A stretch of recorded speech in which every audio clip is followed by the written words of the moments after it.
السلام علیکم ورحمۃ اللہ وبرکاتہ۔ یہ دوسرا گروپ ہے جس میں ایک دیوبندی انڈیا کا ایک مفتی ہے، اس سے بات ہو رہی تھی جشن کے حوالے سے، جشن عید میلاد النبی کے حوالے سے۔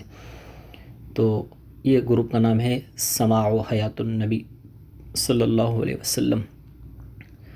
تو یہاں پر میں نے چند اعتراض ان پہ کیے کہ آپ جشن ولادت پر اعتراض کرتے ہیں، تو جشن نزول قرآن، جشن بخاری، جشن معاویہ و حسن صلح، جشن 100 سالہ دیوبند مناتے ہیں یہ آپ کہاں سے لے کر آتے ہیں؟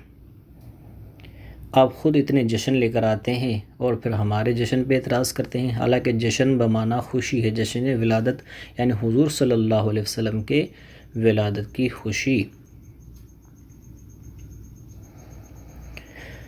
تو جشن بخاری مناتے ہیں، بخاری کے نبی کا جشن پر کیوں پیٹ میں مروڑ اٹھتی ہے؟ جشن نزول قرآن بھی مناتے ہیں تو صاحب قرآن کا جشن کیوں ناجائز ہے؟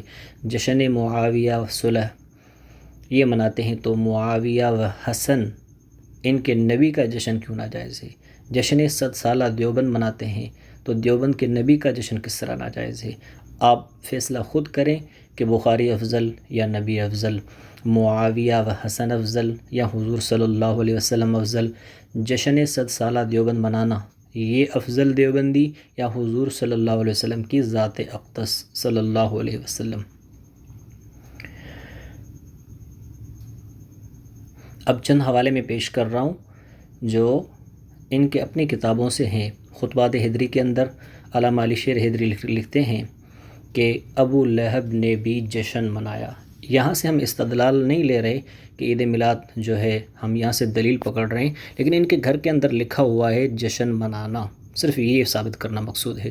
پھر جشن صلح ہے، حضرت معاویہ و حسن یہ بھی انہوں نے نکال لیا۔ جشن یوم سعودی عربی جائز، میلاد کا جشن کیوں ناجائز؟ اس میں مولانا فضل الرحمن بھی موجود ہیں۔ جب کل بدعۃ ضلالہ وضلالۃ فی النار، تو اسی حدیث کے تحت تو پھر یہ بھی ثابت ہوتا ہے کل بدعۃ ضلالہ وضلالۃ وہابیہ فی النار وفضل الرحمن فی النار۔ پھر یہ جشن دیوبند، جشن 100 سالہ دیوبند منانا، پھر جشن ختم بخاری، پھر جشن نزول قرآن۔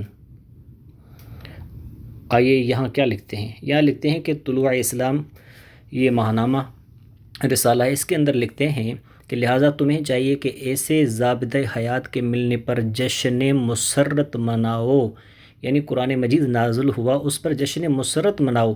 اور یہ دلیل کیا دیتے ہیں؟ وہی سورۃ یونس کی آیت جو ہم پیش کرتے ہیں، قل بفضل اللہ وبرحمتہ فبذلک فلیفرحوا وخیر مما یجمعون۔ یہ اس تمام ساز و سامان سے بہتر ہے جسے تم جمع کرتے ہو۔ وہی دلیل جو ہم حضور کے جشن کے لیے پیش کرتے ہیں وہاں نہیں مانتے یہ، اور یہاں پر اپنے جشن نزول قرآن کے لیے وہی دلیل پیش کرتے ہیں۔ جب اسی ہی دلیل سے آپ کے لیے قرآن کا جشن منانا جائز ہے تو پھر صاحب قرآن کا جشن منانا کیوں ناجائز ہے؟ اسی ہی آیت کی دلیل پہ۔ آخر میں چند سوالات، کیا تمہارے نزدیک بخاری افضل ہیں یا نبی؟ کیا تمہارے نزدیک حضرت معاویہ و حسن افضل ہیں یا نبی؟ کیا تمہارے نزدیک جشن 100 سالہ دیوبند افضل ہیں یا نبی؟ بڑے تعجب کی بات ہے، ان سب کو افضلیت ملی تو نبی کے در سے، جن کو افضلیت ملی وہ جشن کے قابل، اور جو افضلیت کی ابتدا ہے، جسے افضلیت قرآن کی نص سے کئی آیات سے ثابت ہے، وہ جشن بمعنی خوشی منانے کے ناقابل ہو، چہ معنی دارد۔ السلام علیکم ورحمۃ اللہ وبرکاتہ۔